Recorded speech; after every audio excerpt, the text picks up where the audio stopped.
બધા જ ખૂબ ખૂબ આનંદમાં હશો, મજામાં હશો મિત્રો। હું ભાવેશ પટેલ આપ સર્વને આપની YouTube ચેનલ ફિઝિક્સ ઝોન 07 માં આમંત્રિત કરું છું। મિત્રો આજે આપણે 12 સાયન્સનું પ્રથમ ચેપ્ટર અહીંયા આપણે અભ્યાસ કરવાનો છે કે જેનું નામ છે વિદ્યુત ભારો અને વિદ્યુત ક્ષેત્ર। મિત્રો 11 સાયન્સમાંથી તમે 12 સાયન્સમાં આવ્યો છો, બરાબર છે મિત્રો? તો આપ સર્વને હું આમંત્રિત કરું છું।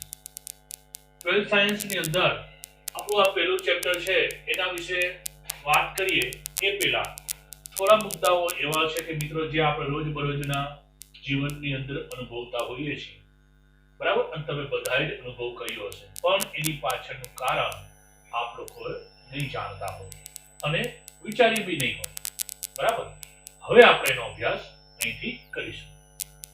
તો મિત્રો આપણે અનુભવીએ છીએ કે શિયાળો હોય અને આપણે ગરમ જે સ્વેટર પહેર્યું હોય એ કાઢીએ ને ત્યારે તમને એક ઘણી વખત અવાજ સંભળાયો હશે, એ છે સાડી હોય તો સાડી આપણે આમ છેડો આ રીતે કરવા જતા હોય બહેનો, તો એ વખતે પણ એમાંથી અવાજ તડ તડ તડ તડ એવો અવાજ આવતો હોય છે।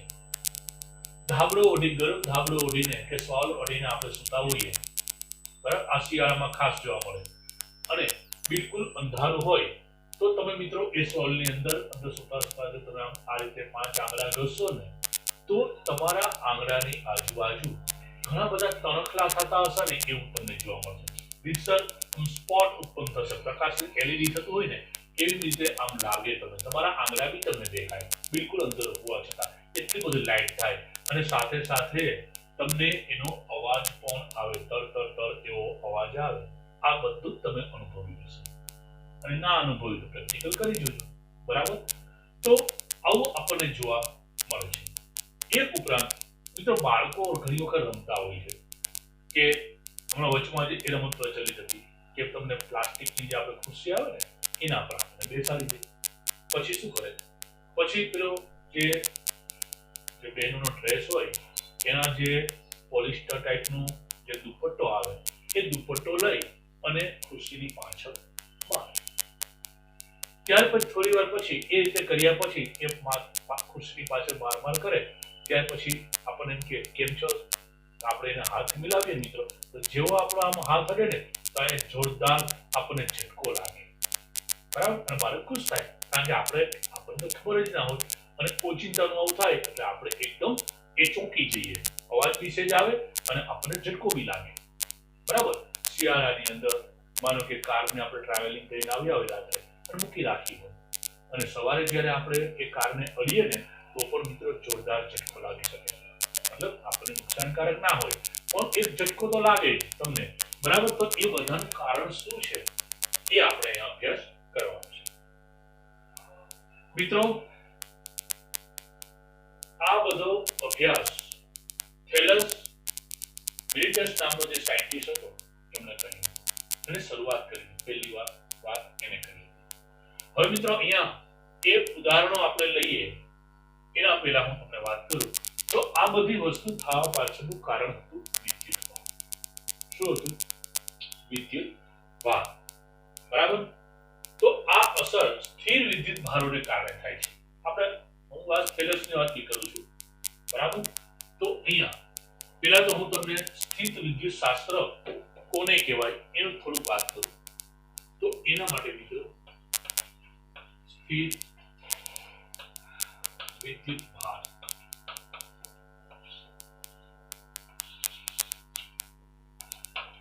એમના દ્વારા ઉત્પન્ન થતી ક્ષેત્ર રેખાઓ, બે વિદ્યુત ભાર વચ્ચે લાગતા બળ, બે સ્થિર વિદ્યુત ભાર વચ્ચે લાગતા બળ,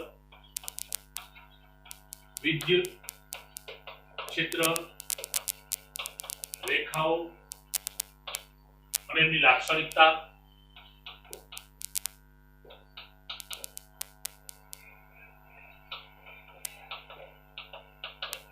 સ્થિતિમાન,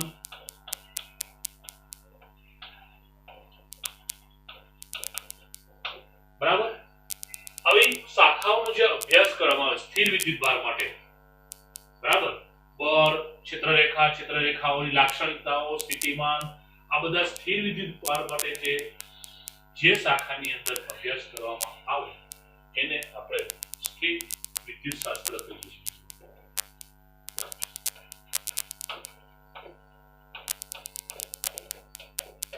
અહીંયા આપણે સ્થિર વિદ્યુત શાસ્ત્ર નો આપણે અભ્યાસ કરવાનો છે. હમણાં આપણે વાત કરી મિત્રો થેલસની. તો આ જે વૈજ્ઞાનિક છે ને એને શું કરેલું, એને જુદા જુદા અવાહક જે પદાર્થો છે એ પદાર્થોની જોડ લીધી અને એમને અંદરો અંદર ઘસ્યા. મતલબ બે અલગ પદાર્થો લે અને કેવા પણ અવાહક અને એને આ રીતે એકબીજા ઉપર ડ્રેગ કરે એટલે કે ઘસે અને એ બે વચ્ચે શું થાય છે બરાબર એનો એને અભ્યાસ સૌપ્રથમ વખત કર્યો. તો ચાલો મિત્રો અહીંયા આપણે એવો જ અભ્યાસ હું તમને અમુક ઉદાહરણ દ્વારા સમજાવું છું કે આ ઉપર જે હમણાં આપણે વાત કરી એ શું કામ થાય છે એ બધું જ. વિદ્યુતભાર શું છે આમ તો મિત્રો તમે નીચેથી ભણીને આવો છો એટલે વિદ્યુતભાર વિશે જાણો છો, પણ હું એ સમયની વાત કરું છું કે જ્યારે લોકોને વિદ્યુતભાર વિશે કશી ખબર જ નથી બરાબર, અને કઈ રીતે આ બધું થયું, કઈ રીતે વિદ્યુતભારનું આપણે જાણમાં આવ્યું બરાબર, અભ્યાસ થયો, આગળ અભ્યાસ થયો, એ બધું જ આપણે 12th સાયન્સની અંદર. તો સ્ટાર્ટિંગની આપણે મિત્રો વાત કરીએ તો અલગ અલગ અવાહક પદાર્થો લઈએ. દાખલા તરીકે આપણે એક કાચનો સળિયો બરાબર અને એક રેશમી કાપડ લઈએ બરાબર. કોઈ પ્રયોગ તમને સમજાવું મિત્રો. આ એક દ્રઢ આધાર છે અને આ છે એ પોલિથીનની દોરી છે, મતલબ કે રેશમી દોરી, પોલિથીનની રેશમી દોરી એટલે અવાહક બરાબર. એમની સાથે એક કાચના સળિયાને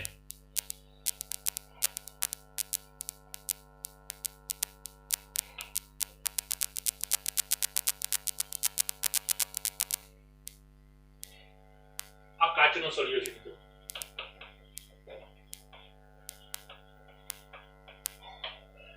આ કાચના સળિયાને મિત્રો આપણે રેશમ કાપડ સાથે માની લો મિત્રો આ રેશમનું કાપડ છે,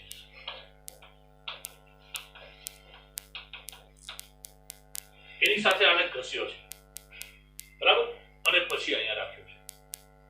બીજો એક કાચનો સળિયો છે મિત્રો.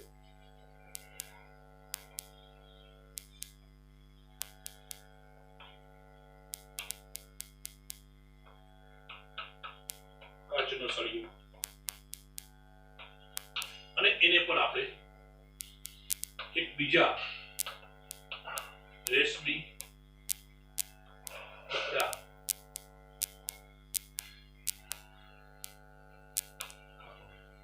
સાથે આપણે ઘસેલો છે.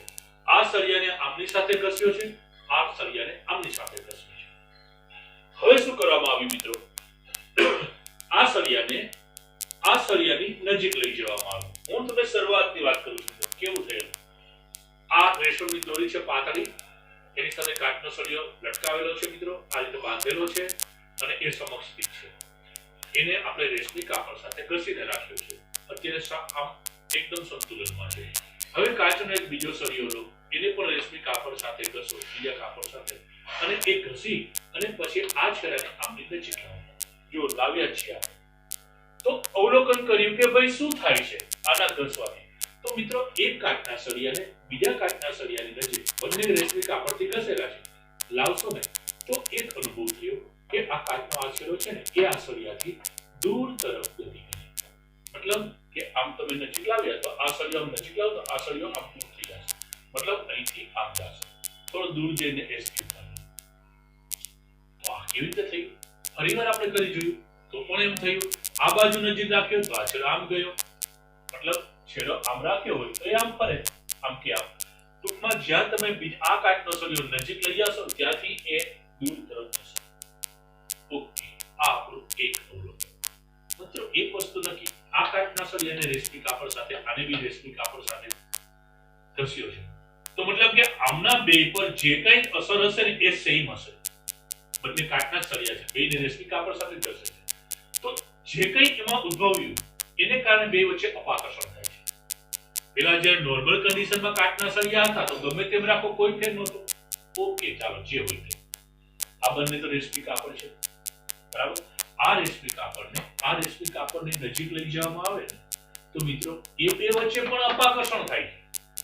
જો આને આની નજીક લઈ જવામાં આવે તો એ બે વચ્ચે પણ શું થાય છે? અપાકર્ષણ. આને નજીક લઈ જાવ તો આ કાપડ દૂર જતું રહેશે, મતલબ થોડું દૂર જશે. ખ્યાલ આવે છે? મતલબ કે બે સળિયા વચ્ચે અપાકર્ષણ થાય છે, રેશમી કાપડ વચ્ચે અપાકર્ષણ થાય છે. ઓકે, તો આપણે એક કામ કરીએ, આ રેશમી કાપડને આ સળિયાની નજીક લઈ જઈએ. શું થાય? ચાલો તો આમ પકડી રાખીએ. આપણે આ કાપડ છે ને, હું એને આમ પકડી રાખું. શું થાય છે આપણે જોઈએ. બે સળિયા વચ્ચે અપાકર્ષણ થયું, બે કાપડ વચ્ચે અપાકર્ષણ થયું. હવે આ કાપડને ઉંચકીને આની નજીક લઈ ગયા. શું થાય જોઈએ. તો મિત્રો આશ્ચર્યકારક, આ કાપડ છે ને એ આનાથી આકર્ષાય છે. એવી રીતે આ કાપડને જો આનાથી નજીક લઈ જવામાં આવે ને તો એ પણ આકર્ષાય છે. મતલબ બે સળિયા વચ્ચે અપાકર્ષણ, જે રેશમી કાપડ અને કાચના સળિયા વચ્ચે આકર્ષણ. તો આનો મતલબ એવો થયો કે આ પ્રયોગ દ્વારા કે આ બેને, કાચને અને રેશમી કાપડને મિત્રો ઘસવાથી એવું કંઈક થાય છે. સળિયા પણ બધું સમાન હશે, એવો કંઈક ફેરફાર થાય છે કે બે સમાન ફેરફાર વાળી વસ્તુને નજીક લાવવામાં આવે, એટલે કે કાચના સળિયાને કે રેશમી કાપડને, તો એની વચ્ચે અપાકર્ષણ થાય છે. પણ બે બીજા આવી વસ્તુને તમે નજીક લાવવામાં આવે તો એની વચ્ચે થાય છે આકર્ષણ. ઓકે, આવું આપણે જોયું. આ પરિણામ યાદ રાખજો મિત્રો. તો આના ઉપરથી હજુ એક આપણે પ્રયોગ કરી ચાલો ને જોઈએ, બરાબર. શું થાય છે જોઈએ. એના માટે મિત્રો એક દોરી સાથે બે દોરી લઈએ સમાન માપની, અને એમના છેડે બે બરૂની ગોળીઓ અથવા તો પોલિથીન, બરૂની ગોળીઓ કે પોલિથીનની ગોળીઓ વાપરીએ. બે આપણે અહીં આ રીતે એકબીજાના ટચમાં હોય ને એવી ગોળીઓ રાખીએ. હવે શું કરીશું? હવે જ્યારે એક કાચનો સળિયો જે આ છે ને, માની લો ફરીવાર બંને નોર્મલ છે. આ એક બીજી વસ્તુ ધ્યાન રાખજો. હવે માની લો મિત્રો પેલા શું કર્યું, બે કાચના સળિયા રાખ્યા, ઘસ્યા પછી અપાકર્ષણ. ઘસેલા જે બે રેશમ કાપડ છે, અપાકર્ષણ થાય બે વચ્ચે. રેશમ કાપડ અને કાચના સળિયા વચ્ચે આકર્ષણ થાય. હવે કામ કરીએ, આ કાચના સળિયાને આ રેશમના કાપડને અડાડી, આ સળિયાને આ રેશમના કાપડના સંપર્કમાં લાવી, પછી બે સળિયાને તમે એકબીજા નજીક લાવવાનો પ્રયત્ન કરો. મિત્રો કશું નહીં થાય. પેલા અપાકર્ષણ થતું હતું ને એ નહીં થાય. હવે બે રેશમી કાપડને નજીક લાવશો ને તો પણ અપાકર્ષણ નહીં થાય. પેલા થતું હતું, હવે નથી થતું. રેશમી કાપડને કાચના સળિયાની નજીક લઈ જશો ને તો બી કઈ નહીં થાય. આકર્ષણ થતું હતું, હવે નથી થતું. તો આ પાછળનું રિઝલ્ટ શું છે એ હવે સમજો. તો હવે મિત્રો રેશમી કાપડ સાથે એક કાચના સળિયાને ડ્રેગ કરો અને તમે એને આમની સાથે અટકાવો. બેવું છે ને, બેની સાથે એને ટચ કરો કાચના સળિયા, અને પછી મૂકી. શું થાય છે તમે જોશો ને મિત્રો, આ બંને ગોળા એકબીજાથી દૂર જશે.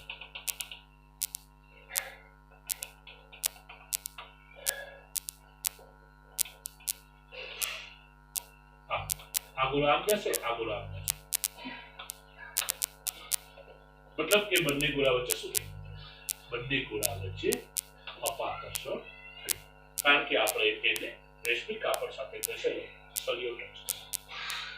બરાબર. આ એક બીજું અવલોકન છે. એક હજુ બી એક વસ્તુ જોઈએ. જો આમાં આપણે ઘણું બધું જોવા મળશે. માની લો કે મિત્રો ફળ અને પ્લાસ્ટિક નો સળિયો લઈએ. Same practical.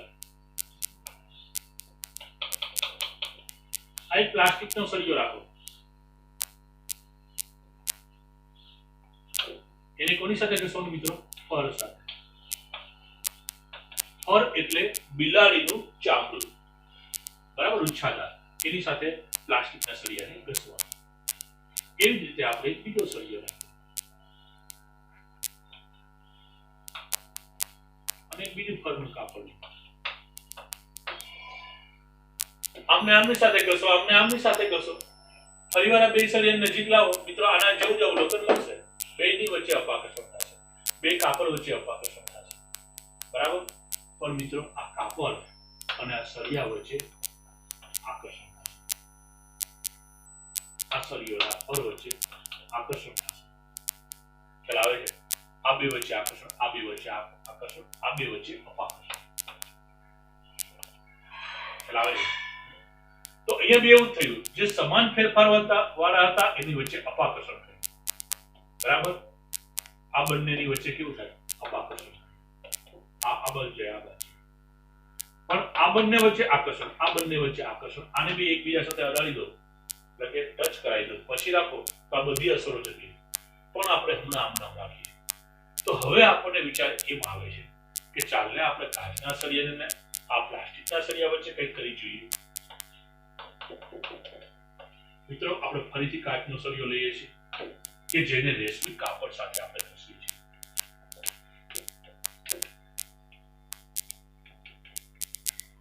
શેની સાથે ઘસીએ છીએ? રેશમી કાપડ સાથે, બરાબર. અને બીજો એક સળિયો લઈએ છીએ જે છે પ્લાસ્ટિકનો સળિયો. આ શું છે? કાચનો સળિયો. આ પ્લાસ્ટિકનો સળિયો. આને શેની સાથે ઘસેલો છે ભાઈ?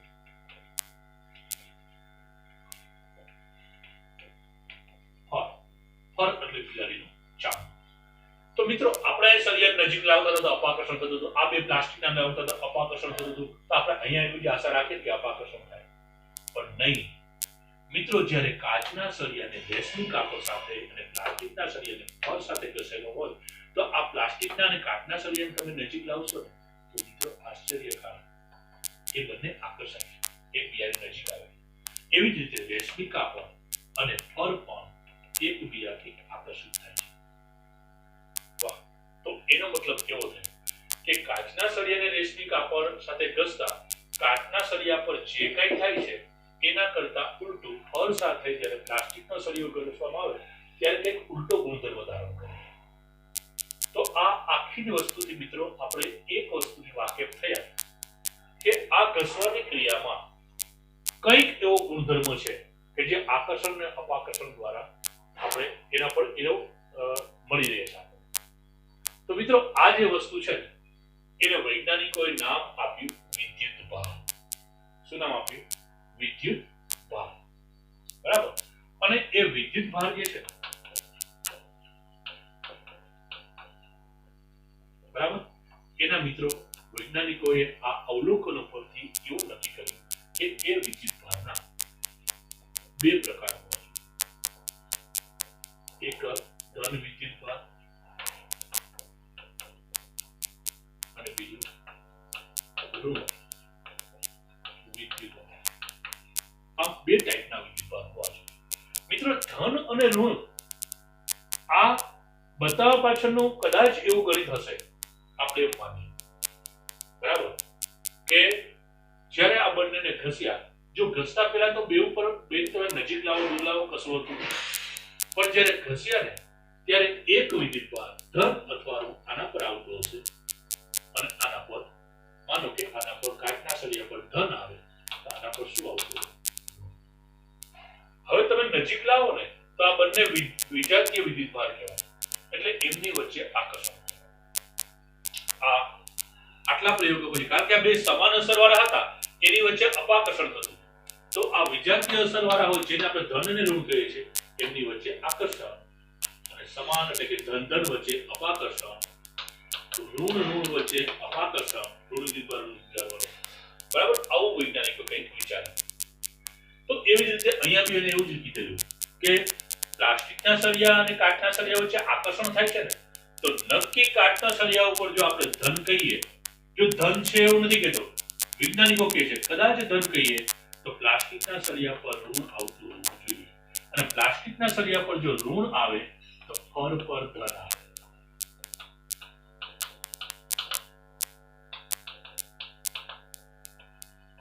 ખ્યાલ આવ્યો? અને આ ધન અને ઋણ આપવા પાછળનું બીજું એક કારણ મિત્રો કે જો આ બંનેને તમે આ રેશમી કાપડને અને સળિયાને તમે ટચ કરાવી દો તો ધન અને ઋણ એકબીજાની અસર નાબૂદ કરે. જેમ આમ સાદી ગણતરીમાં 5 - 5 એટલે 0. મતલબ હવે આના પર કોઈ વિદ્યુતભાર નહીં, એટલે બધી અસર નાબૂદ. આકર્ષણ, અપાકર્ષણ બધું વિદ્યુતભાર હોય તો થાય. સમાન વિદ્યુતભાર વચ્ચે હંમેશા અપાકર્ષણ થાય અને વિજાતીય વિદ્યુતભાર વચ્ચે આકર્ષણ થાય. આ ધન અને ઋણ વિદ્યુતભાર એવું નામ આપનાર વૈજ્ઞાનિક હતા અમેરિકન વૈજ્ઞાનિક બેન્જામિન ફ્રેન્કલિન. બેન્જામિન ફ્રેન્કલિને વાત એવી કરી કે પદાર્થની અંદર જે વિદ્યુતભાર છે એ બે પ્રકારના છે. એનું નામ એને વિદ્યુતભાર આપ્યું. એને ધન વિદ્યુતભાર અને ઋણ વિદ્યુતભાર એવું નામ આપ્યું. પરંતુ મિત્રો આપણે એવું ના કહી શકીએ કે કાચ ઉપર ધન અને પ્લાસ્ટિક ઉપર કે રેશમના કાપડ ઉપર ઋણ વિદ્યુતભાર. કોને ધન વિદ્યુતભાર નામ આપો અને કોને ઋણ વિદ્યુતભાર નામ આપો, એ વસ્તુનો સવાલ દરેક વ્યક્તિગત હોય છે. પરંતુ વૈજ્ઞાનિક રીતે સાતત્ય જળવાઈ રહે એટલા માટે આપણે ઋણ વિદ્યુતભારને ઇલેક્ટ્રોનને આપણે મિત્રો ઋણ વિદ્યુતભાર આપ્યો અને પ્રોટોનને ધન. એથી ઉલટું તમે લઈ લો ને તો પણ કોઈ ફરક પડતો નથી. અહીંયા આ કિસ્સાની અંદર તમે કાચના સળિયાને ઋણ આપો અને રેશમી કાપડને ધન આપો તો કોઈ પ્રોબ્લેમ નથી. એવી રીતે આમાંથી ઉલટું આ બંનેમાં કરો ને તો કોઈ ફરક પડતો નથી. ખ્યાલ આવે છે? પણ આપણે વિદ્યુતભારના બે પ્રકાર છે, ધનભાર અને ઋણભાર. બરાબર? પછી આમાં અલગ અલગ વ્યક્તિ બધાય પોતાની જાતે લેવા માંડે ને તો આપણે એ અભ્યાસ સરળ ના રહે. એટલા માટે આપણે પછી નક્કી જ કરી કે જે ઇલેક્ટ્રોન છે એને ઋણભાર આપવો અને પ્રોટોનને ધનભાર. હવે જો આને આપણે આપણી રીતે સમજીએ. જ્યારે રેશમી કાપડ, જો હવે આપણે નક્કી કરીએ રેશમી કાપડને ધનભાર, સોરી નોર્મલ આ છે. રેશમી કાપડને જ્યારે કાચના સળિયાને પહેલી વાર આપણે ઘસતા હશે મિત્રો, અસલ કાચ અને રેશમી કાપડ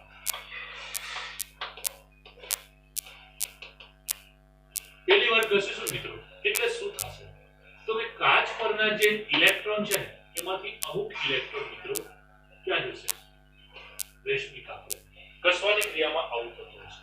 એનું કારણ એ હશે કે કાચના સળિયાના જે પરમાણુઓ છે એના કેન્દ્રમાં રહેલો ધનભાર એની બાહ્યતમ કક્ષાના જે ઇલેક્ટ્રોન એ ઘસવાથી ગરમ થાય એટલે એને ઉર્જા મળે. ઉર્જા મળતા ઉર્જા તો રેશમી કાપડને મળશે મિત્રો, પણ એના રેશમી કાપડના પરમાણુના ઇલેક્ટ્રોન છે ને એ થોડા વધારે મજબૂતાઈથી સાપેક્ષ કાચની સાપેક્ષે વધારે મજબૂતાઈથી જોડાયેલા છે એટલે એ જલ્દી છૂટા નહીં પડે. પણ કાચના પરમાણુની બાહ્યતમ કક્ષાના જે ઇલેક્ટ્રોન છે મિત્રો એ પોતે ઉર્જા મેળવી અને એ કક્ષા છોડી દેશે. મતલબ કે એ આવશે રેશમી કાપડ પર. એટલે રેશમી કાપડ પર શું આવશે? ઇલેક્ટ્રોન આવશે. હવે પરમાણુમાં હોય શું મિત્રો તો કે કેન્દ્રમાં ધનભાર હોય અને એટલો જ આજુબાજુમાં ઋણભાર કરતો હોય. તો સેમ બંને ધનભાર અને ઋણભાર સરખા હોય એટલે પરમાણુ તટસ્થ હોય. કારણ કે બંને પોઝિટિવ નેગેટિવ આપણે નામ આપ્યું એટલે કુલ કશું કોઈની ઇફેક્ટ રહેતી નથી. પણ મિત્રો જ્યારે ઇલેક્ટ્રોન આના પર જતા રહે ને તો ધનની સાપેક્ષે ઋણ ઓછા થયા અને પ્રભુત્વ ધનનું વધે એટલે આ સળિયો ધનભારિત થાય. અને અહીં તો ધન અને ઋણ બંને સરખા હશે રેશમી કાપડમાં, પણ બહારથી મહેમાન તરીકે ઇલેક્ટ્રોન આવ્યા એટલે ઇલેક્ટ્રોનની સંખ્યા વધી એટલે પ્રભુત્વ ઇલેક્ટ્રોનનું વધે અને ઇલેક્ટ્રોન પરના ચાર્જ એટલે કે વિદ્યુતભારને આપણે નેગેટિવ લઈએ છીએ એટલે રેશમી કાપડ મિત્રો નેગેટિવ થયું એમ આપણે કહીએ છીએ. બરાબર? સમજવા માટે ઊંધું લેવું તો લઈ શકાય. બરાબર? તો આ રીતે અહીંયા બી આપણે જોયું કે અહીંયા જ્યારે આપણે પ્લાસ્ટિક કે કાચના સળિયાને આની સાથે જે બંધી ગોળી છે એના સાથે આપણે ટચ કરાવીશું ત્યારે એ બંને પર સમાન વિદ્યુતભાર આવવાને કારણે બંને છે એ મિત્રો વિરુદ્ધ દિશામાં ગતિ કરશે એટલે કે અપાકર્ષિત થશે. બરાબર? અહીંયા મિત્રો તમને બે પદાર્થ, બે અવાહક પદાર્થોની જોડ લઈ એની વચ્ચે ટ્રેક કરો, મતલબ કે એને તમે ઘસો તો કયો પદાર્થ ધનભારિત અને કયો પદાર્થ ઋણભારિત થાય છે એવું તમને મેં થોડાક ઉદાહરણ આપું છું મિત્રો. કાચ અને રેશમને મિત્રો ઘસવામાં આવે તો કાચ ધનભારિત અને રેશમ ઋણભારિત બને. એ જ રીતે ઊન અને કાચને ઘસવામાં આવે તો ઊન ધનભારિત અને કાચ ઋણભારિત બને. ઊન અને પોલિથીનનો યુઝ કરો તો ઊન ધનભારિત અને પોલિથીન ઋણભારિત. ફર અને પ્લાસ્ટિકનો ઉપયોગ કરો, ફર એટલે બિલાડીનું ચામડું, તો ફર અને પ્લાસ્ટિકના સળિયાનો ઉપયોગ કરો તો ફર ધનભારિત, પ્લાસ્ટિકના સળિયો ઋણભારિત. અને ઊન અને એબરનો ઉપયોગ કરો તો ઊન ધનભારિત અને એબર ઋણભારિત. બરાબર. તો આ રીતના આ તો બીજા ઘણા બધા પદાર્થો છે મિત્રો. આ તમને પાંચેક પેર બતાવી કે આવું થાય. બરાબર. હવે મિત્રો આગળ વાત કરી કે ભાઈ આપણે કાચનો સળિયો છે અને રેશમી કાપડ છે એને આપણે એકબીજા ઉપર ડ્રેગ કરીએ, ઘસીએ તો બંને પદાર્થો જે છે એ વિદ્યુત ભારિત બને છે. એટલે આ આકર્ષણ અપાકર્ષણ જે આગળના કિસ્સાઓ જોયા એને કારણે થાય છે. તો મિત્રો આપણને ખબર કેવી રીતે પડશે કે પદાર્થ છે એ વિદ્યુત ભારિત થયો છે અથવા કેટલા પ્રમાણમાં એના પર બે પદાર્થ હોય, બંને વિદ્યુત ભારિત હોય તો કેટલા પ્રમાણમાં વિદ્યુત ભારિત થયો છે આમાં આપણને ખબર કેવી રીતે પડે? તો મિત્રો એ જાણવા માટે આપણી પાસે સોનાના વરખવાળું વિદ્યુત દર્શકનો આપણે યુઝ કરીએ છીએ. બરાબર. એને કહેવામાં આવે ગોલ્ડ લિફ્ટ ઇલેક્ટ્રોસ્કોપ. બરાબર. એટલે એને શું કહેવાય? ઇલેક્ટ્રોસ્કોપ, ગોલ્ડ લિફ્ટ ઇલેક્ટ્રોસ્કોપ એવું નામ આપવામાં આવે છે. તો મિત્રો આ રચના કેવી હોય? તો કે આ રચના એક કાચનું પાત્ર હોય અથવા એક બાજુ બારી બી હોઈ શકે. બરાબર. એક પેટી જેવી રચના છે કાચની, આ રીતની.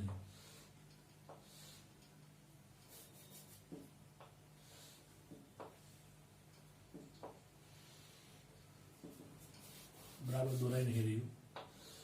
આ રીતની એક કાચની પેટી જેવી રચના છે મિત્રો. બરાબર. બોક્સ હોય એમાં અહીંયા એક રબરનો બૂચ હોય અને એ રબરના બૂચમાં કાણું પાડી અને એમાંથી પસાર થતો એક વાહક સળિયો હોય.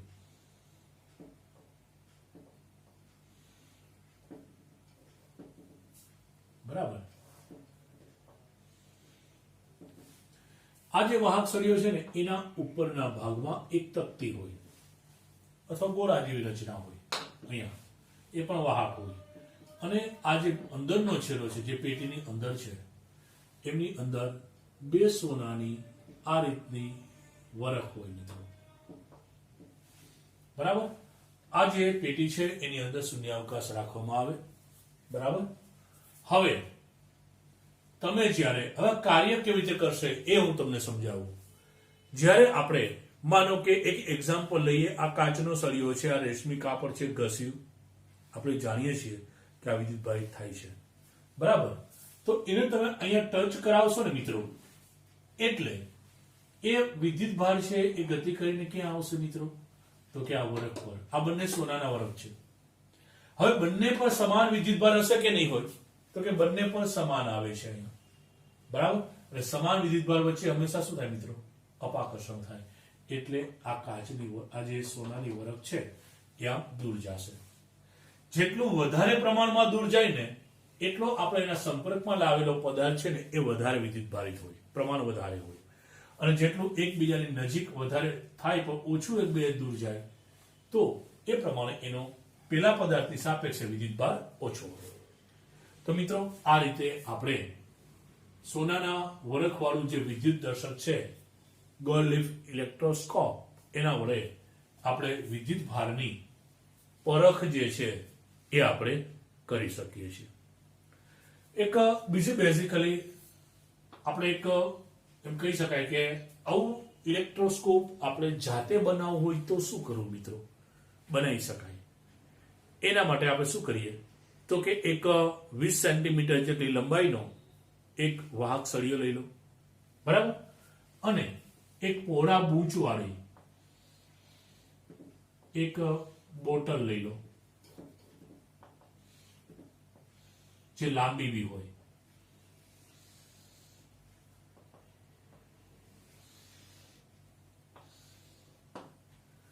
આ બૂચ છે મિત્રો. આ બૂચમાં કાણું પાડવામાં આવે છે.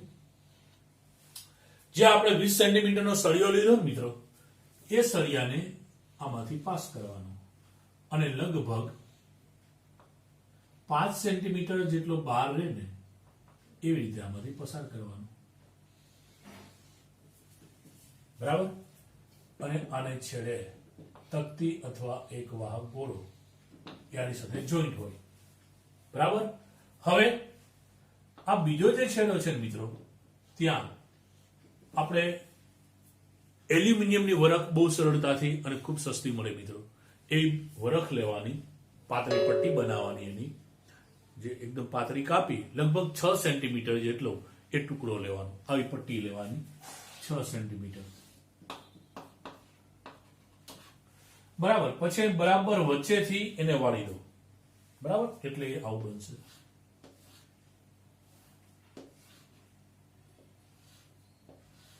આમ 3 સેન્ટીમીટર બરાબર વચ્ચેથી બારી ગળી પાડી અને મિત્રો સેલ્યુલર ટેપ વડે એને અહીંથી પેક કરી દો, એટલે એ બંને લીફ આ રીતે રહેશે, બરાબર. એલ્યુમિનિયમની વરખ.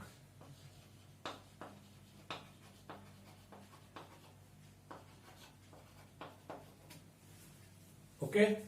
હવે આ બૂચને આની ઉપર પેક કરી દો બોટલમાં. તો મિત્રો આ જે રચના બનીને એ આપણા માટે સાદું ઇલેક્ટ્રોસ્કોપ જ કહેવાય. અહીંયા બી એવું જ થાય, કોઈ વિદ્યુતભારિત વસ્તુ માનો તમે અહીં લાવો છો, બરાબર. તો એ વિદ્યુતભારિત છે તો વિદ્યુતભારમાં ગતિ કરીને આ બંને લીપ પર આવશે, સમાન વિદ્યુતભાર આવશે, એટલે એની વચ્ચે શું થાય? અપાકર્ષણ. એમની પાછળના ભાગમાં મિત્રો એક કાગળનો સ્કેલ બનાવીને રાખી દેવાનો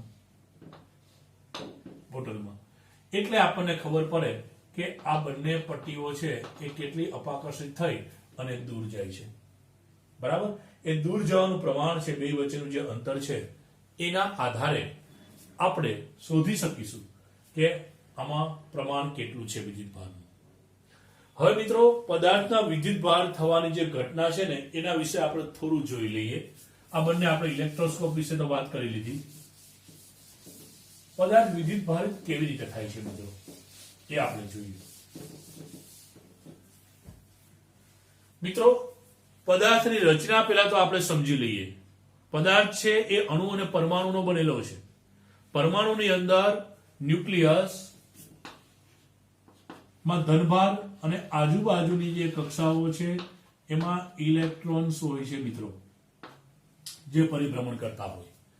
અગર એક પરમાણુ છે તો એની અંદર જેટલો વિદ્યુતભાર ન્યુક્લિયસની અંદર હશે, જેને આપણે ધન વિદ્યુતભાર કહીએ છીએ, એટલો જ વિદ્યુતભાર એની આજુબાજુ ફરતા જે બધા ઇલેક્ટ્રોન છે એનો ટોટલ થાય.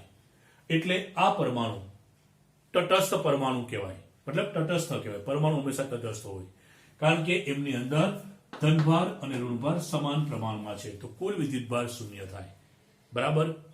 કોઈ પદાર્થ પર હવે આપણે જોઈએ મિત્રો, અહીંયા આ ધનભાર તો હંમેશા ન્યુક્લિયસની અંદર રહે છે, એટલે જ્યારે ઘસવાની ક્રિયા કરવામાં આવે ને ત્યારે એ ધનભાર તો બહાર નીકળી જ ના શકે, એક પદાર્થ પરથી બીજા પદાર્થ પર જાય જ નહીં.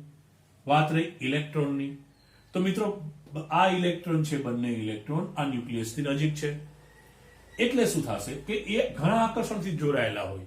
તો એ સામાન્ય તમે ઘસવાથી જે તાપમાન ઉત્પન્ન થાય, ઉષ્મા ઉત્પન્ન થાય, એ ઉષ્મા જે ઉર્જા મેળવી અને એ ઉર્જા એટલી ના હોય કે આ ઇલેક્ટ્રોનને મુક્ત કરાવી શકે, કારણ કે જેમ ન્યુક્લિયસની નજીક એમ વધારે બંધન ઉર્જા હોય, એટલે એની ઉર્જા વધારે આપવી પડે, એટલે આમની બંધન ઉર્જા વધારે હોય મિત્રો, એટલે એ ના દૂર થાય.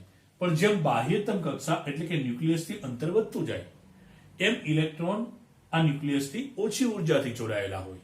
એટલે જો બાહ્યતમ કક્ષાની વાત કરીએ તો પરમાણુ સૌથી બાહ્યતમ કક્ષા જેને કહેવાય, એમાં ઇલેક્ટ્રોન હોય ને એ સૌથી ઓછા બળથી જોડાયેલા હોય. તો આવા ઇલેક્ટ્રોનને અગર ઘસવાથી પૂરતી ઉર્જા મળતી હોય તો એ આમના આકર્ષણ કરતા વધારે મળે તો આવા ઇલેક્ટ્રોન છે એ મુક્ત થઈ જાય મિત્રો, મુક્ત થઈ અને બીજા પદાર્થ પર આવે. અહીંયા હું તમને સમજાવું. આ છે રેશમનું કાપડ અને આ છે કાચનો સળિયો. આ બંનેને આપણે શું કર્યું હતું? ઘસ્યું. તો ઘસવાની ક્રિયામાં આપણને ખબર છે કાચનો સળિયો કેવો બને મિત્રો? ધનભારી અને રેશમી કાપડ કેવું બને? ઋણભારિત. તો એનો મિનિંગ શું થયો? એનો મિનિંગ એ થયો મિત્રો, આ બંને તમે જ્યારે ઘસો ને ઘસતા પહેલા આ કાચનો સળિયો કેવો હતો? તો કે તટસ્થ હતો. મતલબ કે એના પર ધનભાર અને ઋણભાર સમાન પ્રમાણમાં હતા. ચોખ્ખો વિદ્યુતભાર 0 હતો. આના પર પણ ચોખ્ખો વિદ્યુતભાર 0 હતો. એટલે કે ધનભાર અને ઋણભાર સમાન હશે. ઇલેક્ટ્રોન અને પ્રોટોનની સંખ્યા સમાન હોય. આમાં પણ ઇલેક્ટ્રોન અને પ્રોટોનની સંખ્યા સમાન હોય. પણ હવે તમે જ્યારે ઘસવાનું કામ કરશો આને, ત્યારે ઘર્ષણને કારણે ઉષ્મા ઉત્પન્ન થશે. ઉષ્મા ઉત્પન્ન થવાને કારણે જે કાચના પરમાણુ છે એ કાચના પરમાણુની બાહ્યતમ કક્ષામાં જે ઇલેક્ટ્રોન છે એ મુક્ત થશે મિત્રો. કાચ તો અવાહક પદાર્થ છે, બરાબર? આ બી અવાહક છે. તો એ ઇલેક્ટ્રોન ક્યાં આવશે? એ આવશે રેશમી કાપડ પર. હવે થશે શું? તો કે કાચના સળિયામાં હવેની કન્ડિશન એ હશે કે અંદરનો જે ધનભાર છે ને એને સમતોલતો જે ઋણભાર એટલે કે ઇલેક્ટ્રોન છે ને એ હવે ઓછા થઈ ગયા. મતલબ શું થશે કે હવે તમને એમને પરિણામી વિદ્યુતભાર મળશે, કારણ કે એટલા ઇલેક્ટ્રોન ઓછા થયા છે. જેટલા ઇલેક્ટ્રોન આમના પર જશે મિત્રો, એટલા એને સમકક્ષ એના જેટલા જ મૂલ્યનો વિદ્યુતભાર પર ધન વિદ્યુતભાર બીજા પર આવશે. અને અહીંયા એટલા ઇલેક્ટ્રોન વધ્યા ને તો એ ઇલેક્ટ્રોનના પ્રમાણે એ શું બનશે? આ કાપડ છે એ ઋણભારિત બનશે. હવે આ કાપડ ઋણભારિત છે અને સળિયો ધનભારિત છે. સમજ પડી? તો ક્યાંય બહારથી નથી આવતા મિત્રો. આમના વિદ્યુતભાર એટલે કે આમના ઇલેક્ટ્રોન આમના પર ટ્રાન્સફર થાય. જે પદાર્થ ઇલેક્ટ્રોન ગુમાવે તે ધનભારિત. જે પદાર્થ ઇલેક્ટ્રોન ગુમાવે તે ધનભારિત, ધન વિદ્યુતભારિત બને. જે પદાર્થ ઇલેક્ટ્રોન મેળવે તે ઋણ ભારિત, વિદ્યુત ભારિત પદાર્થ. સમજ પડી મિત્રો? ચલો, એક વખત નીટની અંદર એક પ્રશ્ન પૂછાયેલો મિત્રો, એના વિશે હું તમને કહી દઉં. બહુ સિમ્પલ ક્વેશ્ચન હતો. તો હવે આપણે એમ કે ભાઈ બે તટસ્થ પદાર્થ હોય, એને ઘસવામાં આવે તો એક પદાર્થ ધનભારિત બને, બીજો ઋણભારિત બને. તો શું મિત્રો એ બંને પદાર્થના વિદ્યુતભાર એક પરથી બીજા પર ગયા છે. એક ધનભારિત બન્યો, તટસ્થમાંથી એક ધનભારિત બન્યો એક ઋણભારિત. તો શું એના દરમાં કોઈ ફેરફાર થાય? જો ના થાય તો કોઈ સવાલ નથી, તો તમે ના જવાબ આપી શકો. અને જો થાય તો તમારે એ જવાબ આપવાનો છે કે ફેરફાર થાય તો કોના દરમાં વધારો થાય ને કોના દરમાં ઘટાડો થાય. તો મિત્રો આવો પ્રશ્ન પૂછવામાં આવે તો એક વસ્તુનો જવાબ એ છે કે હા, દરમાં ફેરફાર થાય, સૂક્ષ્મ થાય પણ થાય ચોક્કસ. કેમ? તો કે આ પદાર્થ પરથી ઇલેક્ટ્રોન અહીંયા આવે છે, બીજા પદાર્થ પર જાય છે. ઇલેક્ટ્રોનને મિત્રો પોતાનું એક ચોક્કસ દર છે, અતિ સૂક્ષ્મ છે પણ છે ખરું. તો એક પદાર્થ પરથી ઇલેક્ટ્રોન બીજા પર જશે ને મિત્રો, તો જે પદાર્થ ઇલેક્ટ્રોન ગુમાવે એનું દર ઘટે અને જે પદાર્થ છે ઇલેક્ટ્રોન મેળવે એનું દર વધે. જે પદાર્થ ઇલેક્ટ્રોન ગુમાવે તેનું દર ઘટે. જે પદાર્થ ઇલેક્ટ્રોન મેળવે તેનું દર વધે. મતલબ કે ધન વિદ્યુતભારિત પદાર્થ, જે પદાર્થ ધન વિદ્યુતભારિત બને તેનું દર ઘટશે અને જે ઋણ વિદ્યુતભારિત બનશે એમનું દર વધશે. સમજ પડી? ધન વિદ્યુતભારિત વાળાનું ઘટે અને ઋણ વિદ્યુતભારિત ક્યારે બને? ઇલેક્ટ્રોન મેળવે તો, એટલે કે એનું દર વધે. ઇલેક્ટ્રોન આવે તો દર લઈને જ આવે મિત્રો. બરાબર? તો આપણે આને આ લેક્ચર મિત્રો આપણે અહીં સુધી રાખીશું. હવે આપણે ફરીવાર નવા ટોપિક સાથે ફરીવાર મળીશું. ચાલો મિત્રો, બાય.